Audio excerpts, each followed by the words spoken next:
Hello friends, welcome my YouTube channel AC study classes.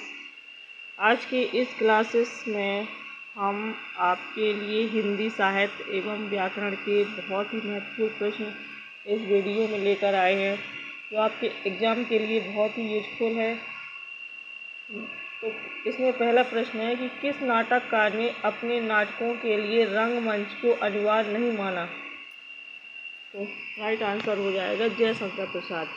यानी जो जयशंकर प्रसाद थे, उन्होंने अपने नाटकों के लिए रंगमंच को अनिवार्य नहीं माना है।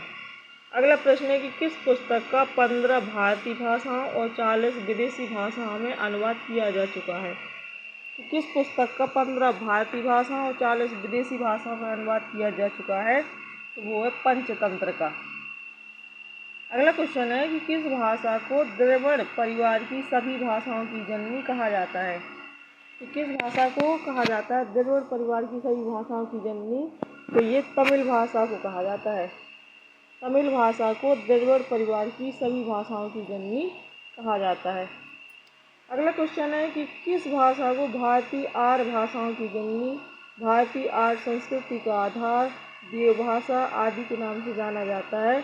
ये संस्कृत भाषा को, यानी संस्कृत भाषा को ही हम भारतीय आर्य भाषाओं की जननी, भारतीय आर्य संस्कृति का आधार, देवभाषा, इन सभी नामों से इसको जानते हैं। किस भाषा को? संस्कृत भाषा को। अगला क्वेश्चन है कि किस युग को चालकोलिथिक एज कहा जाता है। किस युग को चालकोलिथिक एज कहा जाता है? तो ये ताम्रपाषाण युग को कहा जाता है। अगला क्वेश्चन है कि किस रचना की सबसे अधिक टीकाएं लिखी गई हैं। तो ये बिहारी सत्सई की सबसे अधिक टीकाएं लिखी गई। अगला क्वेश्चन है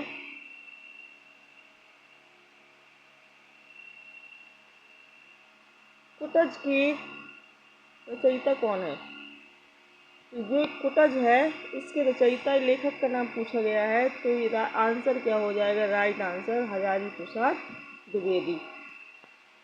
अगला क्वेश्चन है कि केरल राज्य की भाषा क्या है। तो केरल की जो राज्य की भाषा है वो मलयालम है। कौन सी? मलयालम।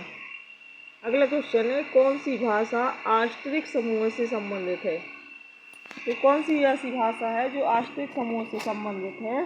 तो वो है खासी भाषा। हमारा आंसर क्या हो जाएगा? खासी भाषा। अगला क्वेश्चन है कि खड़ी बोली के सर्वप्रथम लोकप्रिय कवि कौन माने जाते हैं। खड़ी बोली के सर्वप्रथम लोकप्रिय कवि माने जाते हैं अयोध्या सिंह उपाध्याय हरिऔध। ये कौन माने जाते हैं? खड़ी बोली के सर्वप्रथम लोकप्रिय कवि माने जाते हैं। अगला क्वेश्चन है कि खड़ी बोली का अरबी और फारसी में रूप क्या है। अरबी और फारसी में जो रूप है इसका, वो है उर्दू भाषा। अगला क्वेश्चन है कि गंगा छवि वर्णन, इस कविता की रचनाकार कौन है। गंगा छवि वर्णन की रचयिता पूछा गया है इसमें। गंगा छवि वर्णन की रचयिता कौन है या रचनाकार कौन है? तो ये है भारतेंदु हरिश्चंद्र। यानी ये रचना किसकी है? भारतेंदु हरिश्चंद्र की। अगला क्वेश्चन है कि गागर में सागर भरने का कार्य किस कवि ने किया। बहुत ही प्रसिद्ध पंक्ति है ये कि गागर में सागर भरना या गागर में सागर भरने का जो कार्य है वो किस कवि ने किया है। तो ये किया है बिहारी ने। बहुत इंपॉर्टेंट क्वेश्चन है, कई बार पूछा गया है एग्जाम में। गागर में सागर भरने का कार्य किस कवि ने किया? ये किया है बिहारी ने। अगला क्वेश्चन है कि गाथा या गाहा कहने से किस लोक प्रचलित काव्य भाषा का बोध होता है। ये होता है प्राकृत का। अगला क्वेश्चन है कि गुप्त वंश का संस्थापक कौन था। तो गुप्त वंश का जो संस्थापक था वो था श्रीगुप्त। कौन था? श्रीगुप्त। अगला क्वेश्चन है कि गोदान किसकी कृति है। गोदान किसकी रचना है? तो ये है मुंशी प्रेमचंद की। किसकी? प्रेमचंद की। अगला क्वेश्चन है कि गौतम बुद्ध ने अपने उपदेश सबसे अधिक किस स्थान पर दिए थे। गौतम बुद्ध ने अपने उपदेश सबसे अधिक किस स्थान पर दिए थे पूछा गया है। तो आंसर हमारा हो जाएगा श्रावस्ती में। कहाँ पर दिए थे सबसे अधिक? श्रावस्ती में दिए थे। अगला क्वेश्चन है कि घनिष्ठ की शुद्ध उत्तरा अवस्था क्या है। तो घनिष्ठ की जब हम उत्तरावस्था लिखेंगे तो ये हो जाएगी घनिष्ठतर। अगला क्वेश्चन है कि चंद्रवरदाई किसके दरबारी कवि थे? जो चंद्रवरदाई थे वो किसके दरबारी कवि थे? तो ये थे पृथ्वीराज चौहान के दरबारी कवि। अगला क्वेश्चन है हमारा कि चंदन विष व्यापत नहीं लपटे रहत भुजंग, इस पंक्ति के रचयिता कौन है? इस पंक्ति के जो रचयिता हैं वो है रहीम। कौन है? रहीम। अगला क्वेश्चन है कि चरण दास चोर किसकी नाट्य कृति है? चरण दास चोर किसकी नाट्य कृति है? ये है हबीब तनवीर की। जो चरण दास चोर है ये हबीब तनवीर की रचना है। ये क्या है? और ये एक नाटक है। अगला क्वेश्चन है चांद का मुँह टेढ़ा है, इस काव्य के रचयिता कौन है? चांद का मुँह टेढ़ा है तो इसके जो रचयिता हैं वो है गजानन माधव मुक्तिबोध। अगला प्रश्न है कि चारु शब्द की शुद्ध भावात्मक संज्ञा क्या है? चारु शब्द की शुद्ध जो भावात्मक संज्ञा है वो बनेगी हमारी चारुता। जब हम भावात्मक संज्ञा बनाएंगे तो क्या आ जाएगी? चारुता। अगला क्वेश्चन है कि चिंतामणि के रचयिता कौन है? तो चिंतामणि के जो रचयिता हैं वो है रामचंद्र शुक्ल। कौन है? रामचंद्र शुक्ल। अगला क्वेश्चन चीनी यात्री हुनसांग सर्वप्रथम किस भारतीय राज्य पहुंचा था? ये पहुंचा था सबसे पहले कहाँ पर? कपिसा में पहुंचा था। जो चीनी यात्री हुनसांग था वो सबसे पहले कहाँ पहुंचा था? कपिसा में। अगला प्रश्न है चीनी तिब्बती भाषा समूह की भाषाओं के बोलने वालों को कहा जाता है?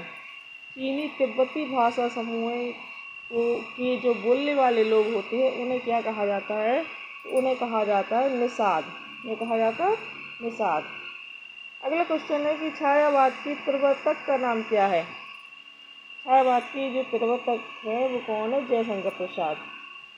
अगला क्वेश्चन है जन्मेजय का नाग यज्ञ किसकी कृति है? जन्मेजय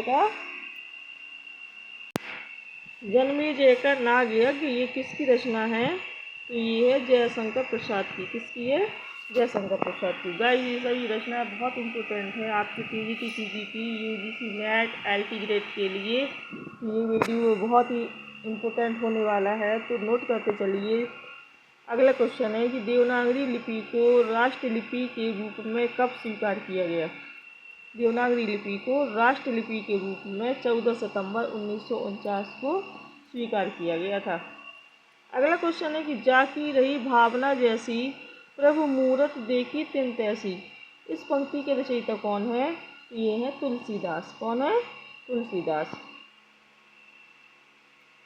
अगला क्वेश्चन है 31 हमारा कि जो अपनी जान खपाते हैं उनका हक उन लोगों से ज़्यादा है जो केवल रुपया लगाते हैं। यह कथन गोदान के किस पात्र के द्वारा कहा गया? तो ये कहा गया था महतो के द्वारा। किसके? महतो के द्वारा। अगला क्वेश्चन है कि जो जिण शासन भाष्यु सो मई कहियउ सारू, जो पालई सई भाऊ करी सो तरी पावई पारू, इस दोहे के रचनाकार कौन है? तो इस दोहे के जो रचनाकार हैं वो है देवसेन। कौन है? देवसेन। अगला क्वेश्चन है कि ज्ञानपीठ पुरस्कार किस क्षेत्र में श्रेष्ठ कार्य के लिए दिया जाता है? तो ये दिया जाता है साहित्य के क्षेत्र में।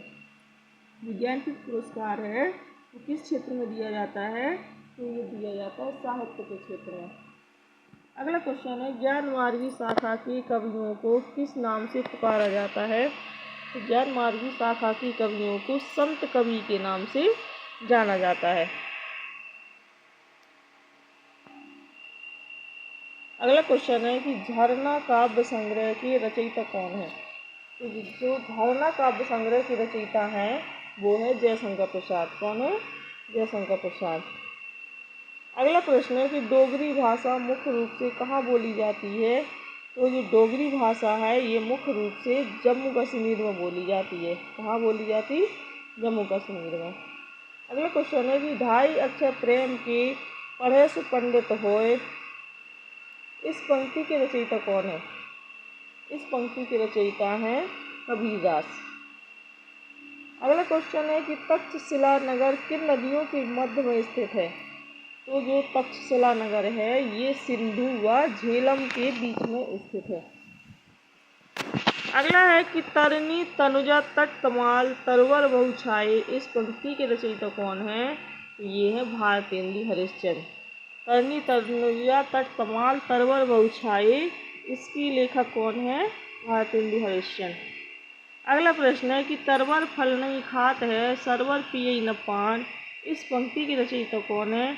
ये है रहीम। कौन है। रहीम। गाइस हम इस वीडियो में हमने टॉप 14 क्वेश्चन कंप्लीट करवाए हैं जो आपके एग्ज़ाम के लिए बहुत ही इम्पोर्टेंट हैं। तो अगर वीडियो पसंद आया हो तो लाइक कीजिए और चैनल को सब्सक्राइब भी कीजिए और अपने दोस्तों के यहाँ शेयर भी कीजिए। धन्यवाद।